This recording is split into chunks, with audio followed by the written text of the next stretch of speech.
మొహమ్మద్ అలీ జిన్నా ఈ పేరు వినగానే మనకు పాకిస్తాన్ దేశం కోసం పోరాడిన ఒక వేర్పాటువాది గుర్తుకొస్తాడు.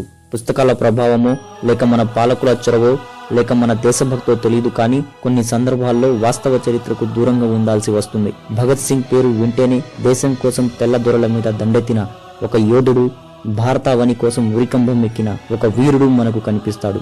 భగత్ సింగ్ ను ఉరికంబం ఎక్కించే ముందు బ్రిటిష్ ట్రయల్ కోర్టులో విచారణ జరిగింది. అప్పుడు భగత్ సింగ్ తరపున నిలబడింది, ఆయన తరపున వాదించింది ఎవరో తెలుసా? తెలుసుకోవాలనే ప్రయత్నం ఎప్పుడైనా చేశామా? అయితే ఈ వీడియో తప్పకుండా చూడండి.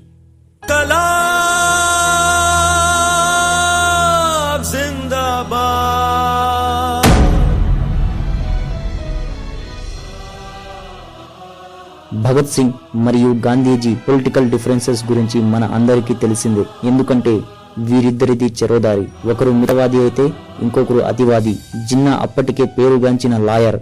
ఆ రోజుల్లోనే ఆయన ఫీజు రోజుకి 15,000 రూపాయలు వసూలు చేసేవారంటే మనం అర్థం చేసుకోవచ్చు. గాంధీజీ ఐడియాలజీని పూర్తిగా విభేదించే జిన్నా భగత్ సింగ్ ఐడియాలజీతో ఏకీభవించేవారు. పైగా రెవల్యూషనరీ చట్టాల గురించి మంచి పట్టు ఉన్న స్కాలర్. అప్పటి బ్రిటిష్ కోర్టులో భారతీయుల పట్ల ఎలాంటి నామమాత్రపు విచారణలు జరిగాయో ఆయనకు తెలుసు. 1929లో బ్రిటిష్ అసెంబ్లీ మీద బాంబు దాడి చేసిన కేసులో భగత్ సింగ్ మీద విచారణ జరిపి వాదనలు వినిపిస్తూ ఉన్నారు. అయితే కోర్టుకు హాజరు కావడానికి ఏకీభవించని భగత్ సింగ్ జైలులోనే నిరాహార దీక్ష చేపట్టారు. స్వాతంత్ర పోరాట ఖైదీలకు జైళ్లలో మంచి సదుపాయాలు ఇవ్వాలి, పోరాట యోధులను రాజకీయాలలో సముచిత స్థానం కల్పించాలనేది ఆయన ప్రధాన డిమాండ్లు. కానీ ఎప్పటిలాగానే అవేవి బ్రిటిష్ కోర్టులకు చెవిన పట్టలేదు. భగత్ సింగ్ లేకుండానే విచారణ మొదలు పెట్టారు. ఇవన్నీ గమనించిన జిన్నా సెంట్రల్ లెజిస్లేటివ్ అసెంబ్లీలో తన వాదనలు వినిపించడానికి సిద్ధమయ్యారు. జిన్నా మాటల్లో భగత్ సింగ్ స్వాతంత్ర సమర యోధుడు, ఆయన హంతకుడు కాదు, ఆయనను బ్రిటిష్ ప్రభుత్వం జ్యుడిషియల్ మర్డర్ చేయబోతోంది అంటూ నినదించారు. న్యాయ సభ్యులందరికీ నేను చేసే విన్నపం ఒకటే, ఏ వ్యక్తి అన్న పానీయాలు మాని తన ప్రాణాల మీదకు తెచ్చుకోడు. ఇవి మనం నవ్వుకోవాల్సినటువంటి విషయం కాదు.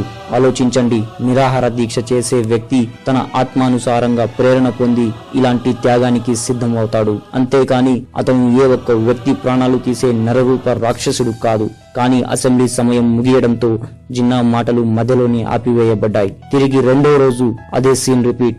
3 కోట్ల మంది భారతీయ యువత ప్రభుత్వ పాలనకు పూర్తి వ్యతిరేకంగా ఉంది. వారిని ఎవరూ ఆపలేరు. దయచేసి ప్రభుత్వం ఈ విషయాన్ని గమనించాలి. విచిత్రం ఏమిటంటే భగత్ సింగ్ మరియు విటుకేశ్వర్ నాథ్లు అసెంబ్లీలో బాంబు విసిరినప్పుడు జిన్నా కూడా అదే అసెంబ్లీలో ఉన్నారు. అయినప్పటికీ భగత్ సింగ్ తరపున వాదనలు వినిపించారు జిన్నా.